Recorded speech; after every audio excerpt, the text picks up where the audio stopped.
Jesus, Jesus de Nazaré,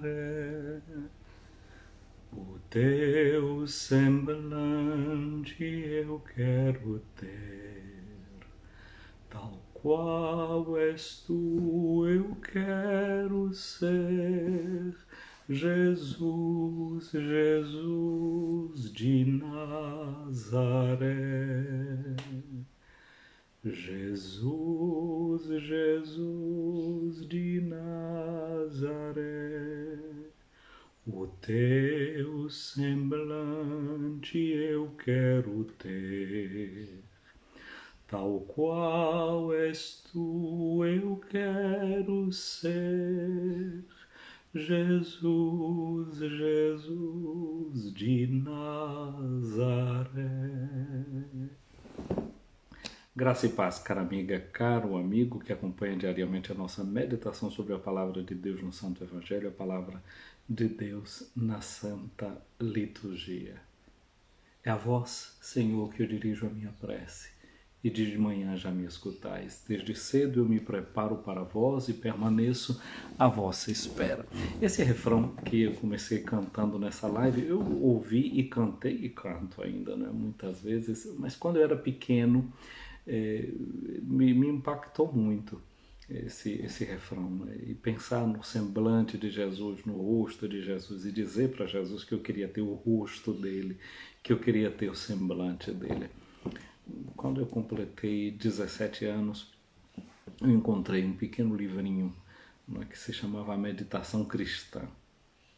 E fiz a leitura daquele livro, que falava sobre essa arte de meditar. Aliás, eu já tinha lido um outro, quando eu tinha 16 anos, era uma coleção sobre a oração cristã, e ali falava do método da meditação. Depois eu fui conhecendo, caiu também nas minhas mãos, porque aquele livro, A Meditação Cristã, ainda estava dentro de uma coleção que existia nas edições paulinas, chamada A Oração dos Pobres. E ali tinham vários textos, e entre eles a pequena Filocalia, os relatos de um peregrino russo, etc.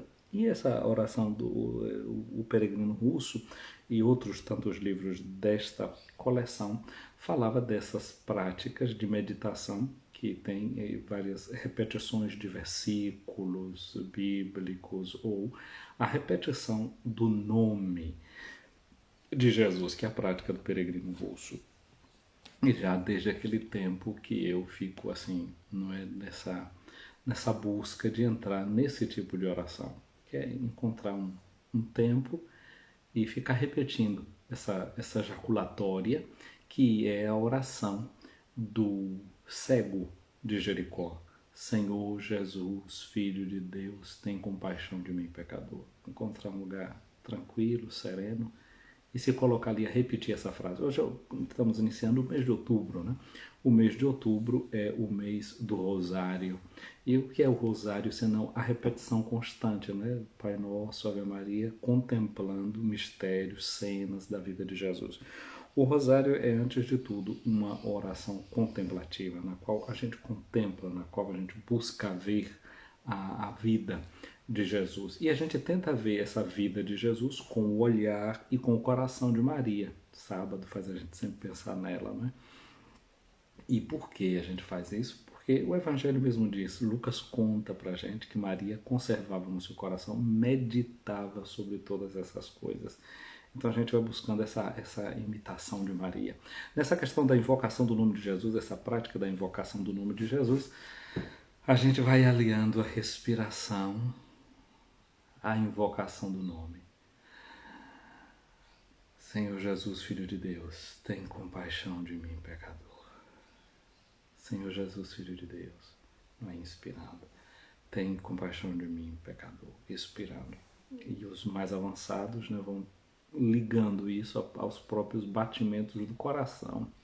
Por isso a oração é chamada oração do coração, ou invocação do santo nome de Jesus. Por que é que eu estou dizendo tudo isso, né?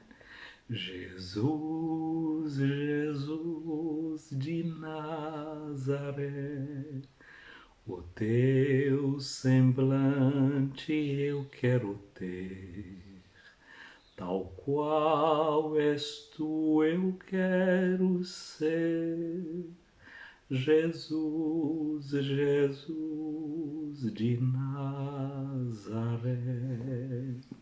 Um padre jesuíta russo, os jesuítas, os russos, eles dão muito valor aos ícones, né? Essas pinturas, não é, dos santos, das santas, de mistérios da vida de Jesus. E esse jesuíta que era russo, então, portanto, ele tinha uma grande afinidade, uma grande sensibilidade com o mundo dos ícones, dessas pinturas religiosas. Ele dizia que a invocação do nome de Jesus, que a proclamação do nome de Jesus é uma espécie de um ícone sonoro. Um ícone sonoro.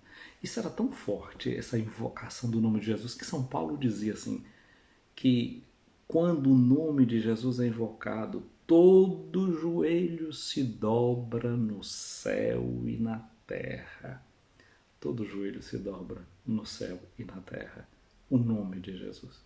Eu fico muito contente porque eu nasci numa cidade que se chama Santo Antônio de Jesus. Então esse nome de Jesus está lá marcado já no coração da minha cidade. E o lema da minha cidade é In nomine Iesu, em nome de Jesus, que é aquela palavra que Pedro e João dizem ao paralítico, não é, que está sentado pedindo esmola na porta formosa do templo. Então ele diz: eu não tenho ouro e não tenho prata, mas em nome de Jesus, o Nazareno, eu te digo, levanta-te e anda. Em nome de Jesus, surge et ambula. Então o nome de Jesus é esse nome que deve fazer com que a gente caminhe. Jesus, Jesus de Nazaré, o teu semblante eu quero ter, tal qual és tu eu quero ser. Jesus, Jesus de Nazaré. Querer ser como Jesus, querer ter as características de Jesus. São Paulo vai dizer para a gente: tenham em vocês os mesmos sentimentos de Cristo Jesus. E quais são esses sentimentos de Cristo Jesus? Outros não são, senão a sua misericórdia e o seu amor. Estamos iniciando o mês de outubro, e o mês de outubro, além de ser característico como mês missionário, mês do Rosário, é também mês missionário. E ele é mês missionário porque a gente logo de cara, não é, tem uma coisa bonita nesse mês, que é Santa Teresinha do Menino Jesus, que é celebrada hoje. Santa Teresinha é padroeira das missões e é colocada ao lado de um outro padroeiro das missões, que é São Francisco Xavier. São Francisco Xavier, jesuíta, ele saiu pelo mundo aí, por o Oriente, o Extremo Oriente, a área da Índia, Japão, China. Ele foi para esses lados aí evangelizar. Santa Teresinha, ela era carmelita. Ela, depois que entrou no Carmelo, ela de lá não saiu, morreu lá. Então, se de um lado a missão é feita do movimento missionário de deixar a sua terra e ir para um outro lugar evangelizar, você pode ser missionário também na estabilidade do lugar onde você se encontra. E aqui a gente vê que tem duas coisas que se unem à missão: o sair para a evangelização e o permanecer unidos na oração. Então Santa Teresinha, mesmo não tendo saído do Carmelo, ela é padroeira da missão. Por quê? Porque ela rezou pelas missões. E aí a gente, durante esse mês de outubro, alia a nossa contemplação de Jesus nos mistérios do Rosário, a intercessão pelos missionários e pelas missionárias. Mas tem uma outra coisa que a gente pode fazer pelas missões, que é a nossa doação. No Domingo das Missões se faz uma grande coleta no mundo inteiro em favor das missões. E aí a minha pergunta para você já no início do mês é: quanto é que você vai decidir durante esse mês para colocar naquela oferta que vai ter no Domingo das Missões? Seja generosa, seja generoso naquilo que você... E isso precisa ser planejado, né? o que é que eu vou, onde é que eu vou economizar, o que é que eu vou cortar daqui, vai ser o sorvete que eu não vou tomar, é a geladinha que a gente não vai tomar, é aquele acarajé que você não come, aquela pizza que você dispensa, qual vai ser o seu sacrifício em nome desta economia? Agora, também eu digo uma coisa para vocês, não precisa que seja uma oferta imensa, grande, seja uma oferta dentro daquela que são as suas possibilidades. Na hora da oblação, não vá fechar as mãos, não negue o seu dom. E o mundo saberá que em cada coração existe amor para dar. Não importa o tamanho da oferta, tudo é grande se é feito com amor. Nas mãos de Deus, pequenos dons se tornam semente de um bem maior. Na hora da oblação, não vá fechar as mãos, não negue seu dom. E o mundo saberá que em cada coração existe amor para dar. No coração de cada um de nós existe amor. E a grande oferta para as missões deve ser também gestos de amor. É uma questão econômica, porque nas missões nós precisamos, a igreja precisa de apoio econômico, de apoio financeiro. Missionários que estão em lugares muito difíceis, que precisam ser sustentados, porque não tem comunidade cristã, ou porque as comunidades cristãs são muito pobres. Então, aquilo que você vai fazer vai ajudar esses irmãos. Mas tem também os gestos de amor. Um gesto de amor, né? Às vezes você ficou aborrecido, podia dar uma resposta negativa a alguém, ser grosso, ser estúpido, aquela cavalice que você tem dentro de você e sabe como usar, aquelas patadas que só a gente sabe dar e ninguém sabe fazer melhor do que a gente. Aí você segura aquela cavalice, aquela patada, aquela grosseria, aquela cara feia que você queria fazer, dá um sorriso e oferece isso pelas missões. Não é? Aquela resposta negativa, azeda que você queria dar e que você torna uma resposta doce e que você diz assim, eu faço isso em nome das missões, pelas missões, para sustentar os missionários. Isso aí você pode fazer, não só por isso que eu estou dizendo aqui agora, essa é uma estratégia do respirar, como a Aline está dizendo aqui, exatamente isso. Respira e dá o melhor que você tem. Aí você está transformando, em cada coração existe amor para dar. E você pode fazer isso por qualquer outra intenção. Isso chama-se intenção. Tá intenso, ser intenso. Aí tem gente, porque eu sou intenso. Não. Intenso é ter intenção, é ter uma mira, é ter um foco, é não desperdiçar a energia. Tem gente que acha, eu sou intenso, e acha que ser intenso é desperdiçar a energia toda que tem. Não, é o contrário. Como está dizendo Natália, isso aqui é bom meter um freio na língua, uma brida. Né?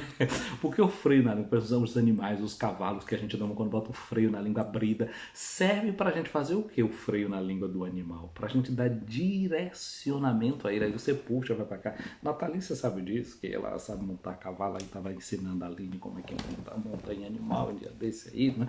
Então a gente aprende a domar, a fazer desse animal, dar a ele uma direção, um direcionamento, saber para onde é que ele tem que ir, para onde é que ele tem que ir, para onde é que ele tem que ser levado, não é? São Tiago diz assim que naquela língua é como fogo, às vezes um pedaço, um pouquinho de nada de um fogo bota e faz incendiar uma floresta, ou então o barco, o navio, ele é imenso, ele é grande. Agora quando você vai ver o leme que dá o direcionamento para ele, é uma coisa pequenininha, na proporção do tamanho do navio, mas aquilo ali, o leme é que dá a direção, não é? Então a língua da gente pode dar a direção. Por isso que a gente começa o dia na oração da igreja, a gente deveria acordar em silêncio, e o momento de abrir a boca seria no momento da primeira oração. E como é que a gente faz a primeira oração na igreja? A gente faz um sinal da cruz na boca, dizendo, abri, Senhor, os meus lábios.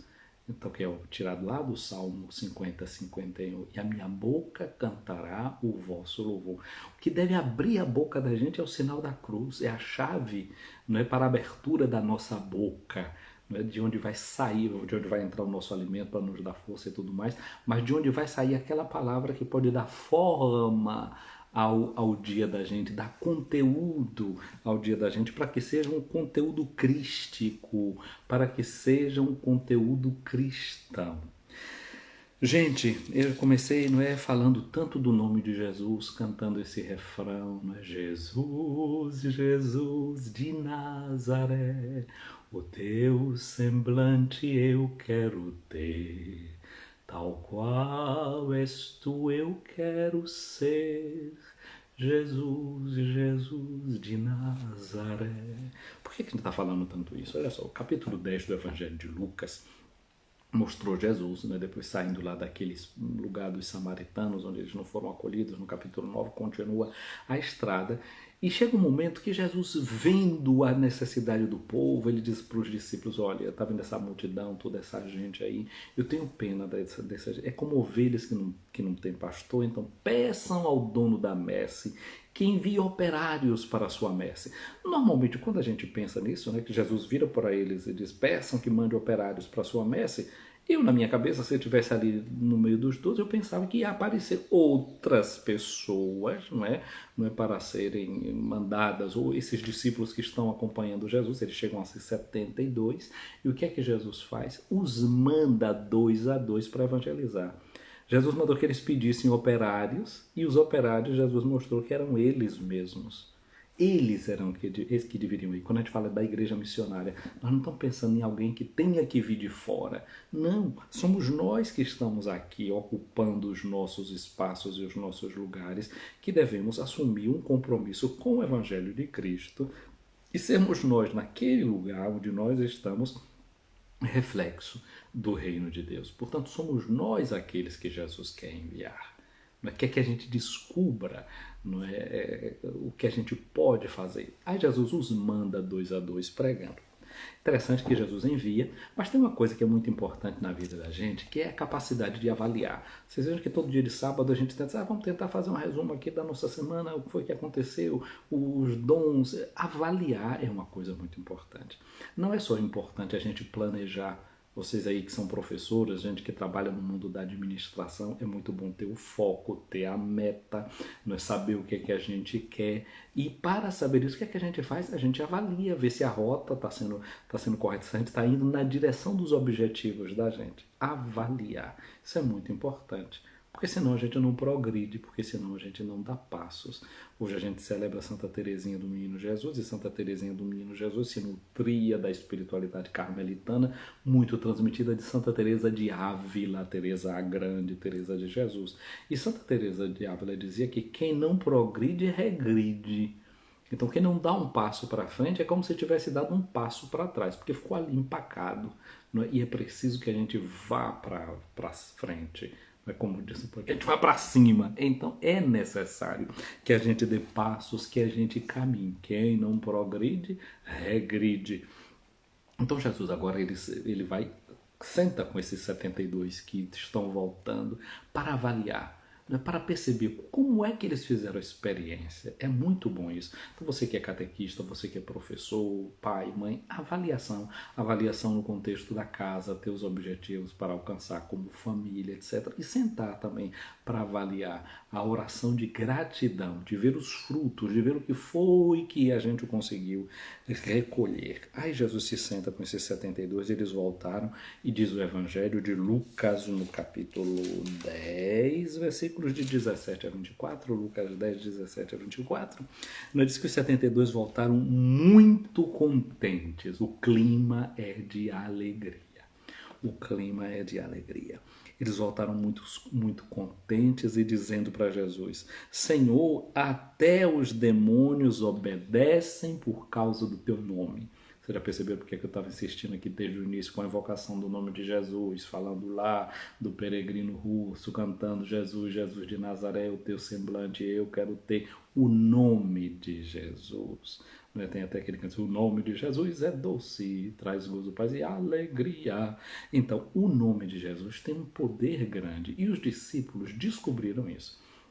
Mas o nome de Jesus não é para ser usado como um ato mágico, como uma varinha de condão, né? Como uma espécie de amuleto, de talismã ou coisas de magia. Porque justamente quem vive desses espíritos de magia, etc., quer ter um domínio sobre uma força particular, usar um nome, né, para aqueles objetivos egoístas e não para valores que são transcendentes. Olha só o que é que Jesus diz para os discípulos. Jesus diz: eu vi Satanás cair do céu como um relâmpago. Eu vos dei poder de pisar sobre cobras e escorpiões e sobre toda a força do inimigo, e nada vos poderá fazer mal. É bom a gente saber disso, porque a gente reza no Pai Nosso: livrai-nos do mal. Então é bom a gente saber disso, saber que no nome de Jesus a gente encontra essa força, essa proteção que nos vem de Deus. É o nome no qual nós encontramos a nossa salvação. Mas Jesus diz aqui: onde é que deve estar a alegria da discípula? Onde é que deve estar a alegria do discípulo? Contudo, não vos alegreis, porque os espíritos vos obedecem. Nós não devemos entrar nessa coisa desse espírito, né, da luta do bem contra o mal, da luz contra as trevas, essa linguagem, né, assim, belicosa. Não é aí que a gente deve colocar o aspecto. Antes ficai alegres, porque o vosso nome está escrito no céu.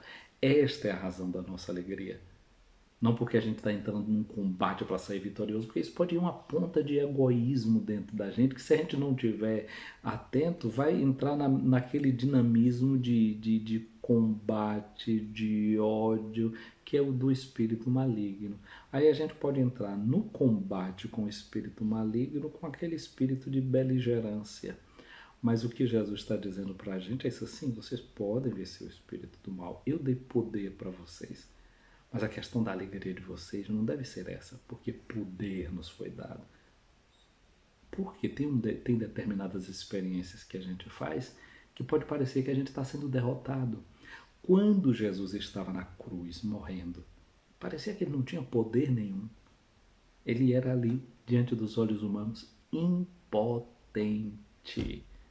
Não tinha poder aparente naquilo que ele estava fazendo. Ele parecia um derrotado. Então, não ir nessa ilusão, né, do poder e da força de demonstração. Pode ser que um momento que aparentemente a gente está sendo derrotado, está sendo esmagado, ali ao contrário. Na nossa fraqueza. Quando sou fraco, vai dizer o apóstolo, aí é que sou forte.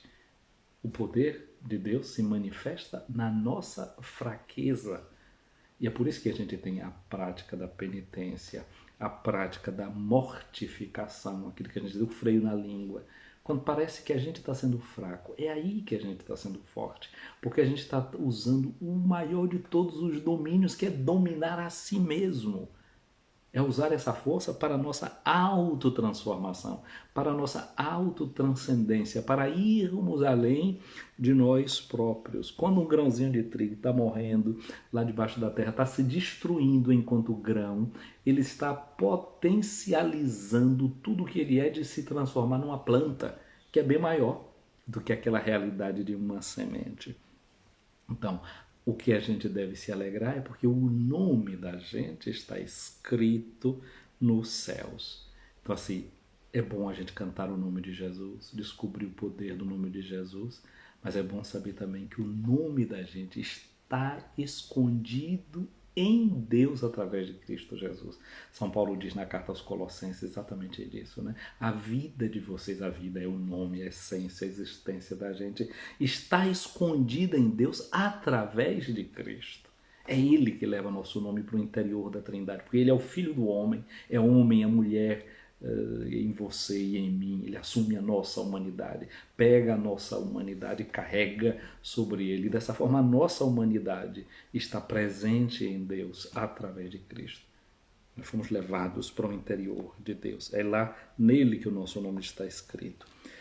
Quando Jesus disse isso para os discípulos, ele exultou no Espírito e disse: eu te louvo, Pai, Senhor do céu e da terra, porque escondeste estas coisas aos sábios, aos inteligentes e as revelaste aos pequeninos. Santa Teresinha do Menino Jesus, uma das coisas que ela proclamava era essa pequena via.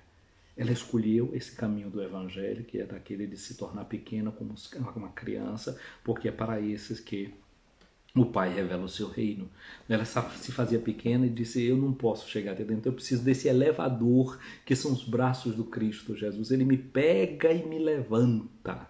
Ele me pega e me levanta. Eu sou pequena, eu não consigo com as minhas forças. É Ele, não é? Então é Jesus que revela, portanto, a quem se faz pequenino essas grandezas do reino. E continua Jesus dizendo: sim, Pai, porque assim foi do teu agrado, tudo me foi entregue pelo meu Pai, ninguém conhece quem é o Filho, a não ser o Pai, ninguém conhece quem é o Pai, a não ser o Filho, e aquele a quem o Filho quiser revelar. E a quem é que o Filho quer revelar as grandezas do reino? Ele voltou-se para os discípulos e disse em particular: felizes os olhos que veem o que vós vedes. Olha essa bem-aventurança. Bem-aventurados os puros de coração, porque verão a Deus. Então aqui agora vai ver quem permite-se purificar o coração. Pois eu vos digo que muitos profetas e reis quiseram ver o que estáis vendo e não puderam ver, quiseram ouvir o que estáis ouvindo e não puderam ouvir. Então neste sábado, iniciando o mês de outubro, mês das missões, mês do Rosário, celebrando Santa Teresinha do Menino Jesus, entrando na pequenez dessa via que ela propõe para a gente, né? Ela seguindo os caminhos de Santa Teresa de Ávila, que uma vez disse para suas irmãs: minhas filhas, Deus a gente pode encontrar até no meio das panelas. Então, descobrir esse Deus, essa arte de contemplar e ver Deus presente no cotidiano da gente, nas coisas mais difíceis. E aqui uma coisa que é muito importante para nós é poder descobrir Deus nos mais pequeninos, nos mais pequeninos, nos mais pobres, nos mais rejeitados deste mundo. Porque vai dizer Jesus: eu tive fome, me deste de comer, eu tive sede, me deste de beber, eu estava nu, vocês me vestiram. Amanhã nós vamos estar vivendo um momento muito sério da nossa história, da nossa vida, que será o momento de escolher o nome também de alguém. O nome de alguém para a presidência da República, de alguém para entrar no Senado, de alguém para entrar numa Câmara de Deputados, governadores de estados, governadores estaduais. É dia de escolher nomes. E por detrás de cada nome vai ter uma história. Você se lembra, não sei, eu fui passando nos vários grupos que me acompanham, uns critérios para as eleições, e os critérios estavam fundamentados nessas palavras de Jesus no capítulo 25 de Mateus. Eu tive fome, eu tive sede, eu estava preso, eu estava doente, eu estava nu, eu era estrangeiro. E ali a gente tinha alguns critérios a partir do Evangelho para poder pensar a realidade, para orientar também esse momento de amanhã. Que seja um momento também em que a gente se move pensando em Jesus. E em Jesus, que se identifica com o que é pequeno. Olha o caminho de Santa Teresinha, a pequena via, se converter, se aproximar de quem faz pequeno. Ela não deixou o seu Carmelo, mas esteve unida ao mundo inteiro, porque carregava o mundo no coração, carregava os missionários no seu coração. Ela morreu tuberculosa e tinha dificuldade de andar, e às vezes ela fazia algum passo dizendo assim: eu faço esses passos por aqueles missionários que estão espalhados pelo mundo, querendo ir para algum lugar e sem conseguir. Então ela tinha intenção no que ela fazia. Portanto, amanhã também, na hora de você escolher, não vota apenas pensando em você. Vota pensando na sociedade. Vota pensando nos pequenos. Vota pensando no país como uma grandeza, na natureza. Vota pensando nas políticas públicas. O voto ele é solitário dentro de uma cabine, mas ele deve ser solidário na sua intenção. A gente deve carregar essas causas grandes. A gente deve votar com esse coração. E como Santa Teresinha disse: no coração da igreja, a minha mãe, eu descobri que eu tenho um lugar, que eu tenho uma vocação. A minha vocação é o amor. Então, dentro da igreja, ela diz: eu quero ser o amor. Dentro da sociedade também, a gente precisa querer ser o amor, como Santa Teresinha do Menino Jesus nos diz: essa escolha minha e sua para ser amor. Santa Teresinha, ela teve um sonho ainda pequenininha, parece que ela tinha 2 ou 3 anos de idade, que ela queria ser freira, não é? E depois, quando ela realizou esse sonho, ela nem sabia o que era ser freira, não é?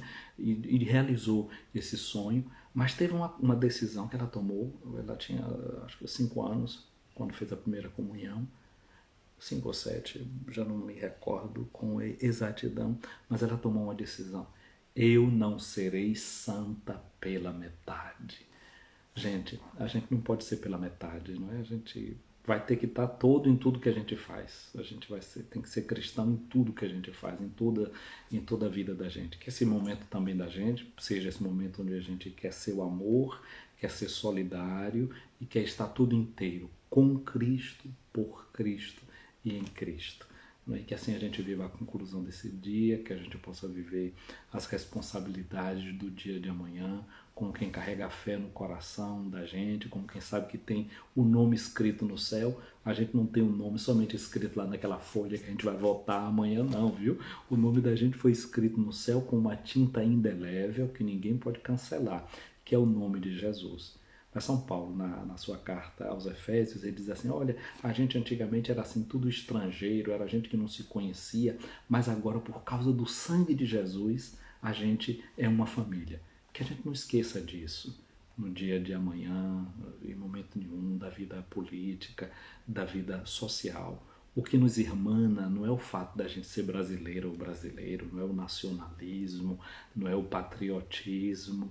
O que nos irmana é o Evangelho de Cristo. E aí faz a gente ser irmão de negro, de branco, de índio, de mulato, de sarará, de crioulo, de crioula, de japonês, de francês. O mundo é a nossa casa, a nossa pátria. Tem um texto antigo chamado Carta de Og Neto, que diz assim que os cristãos eles vivem na sua pátria como se fosse uma terra estrangeira e vivem em qualquer terra estrangeira como se estivesse na sua pátria.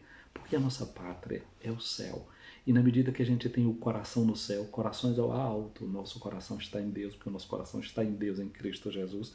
Na hora que o coração da gente está em Deus, porque está em Cristo, a gente consegue se irmanar com quem está em volta da gente.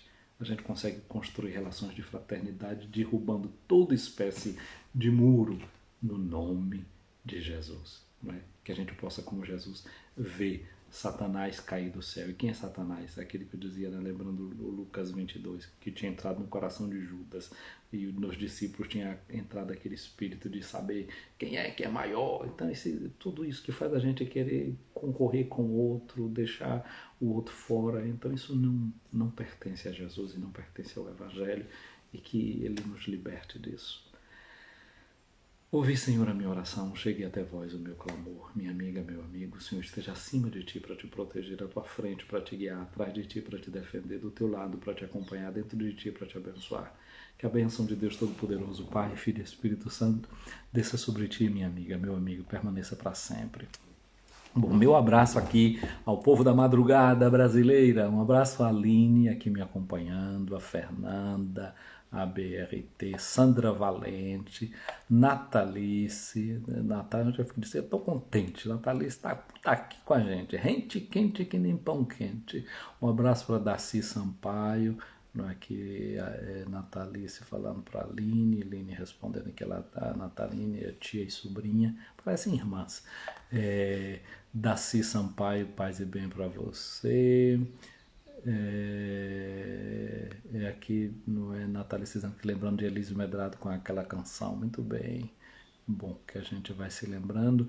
Natalice aqui dizendo para nós, amo Santa Teresinha do Menino Jesus, que ela rogue Jesus por todos nós pela verdadeira conversão.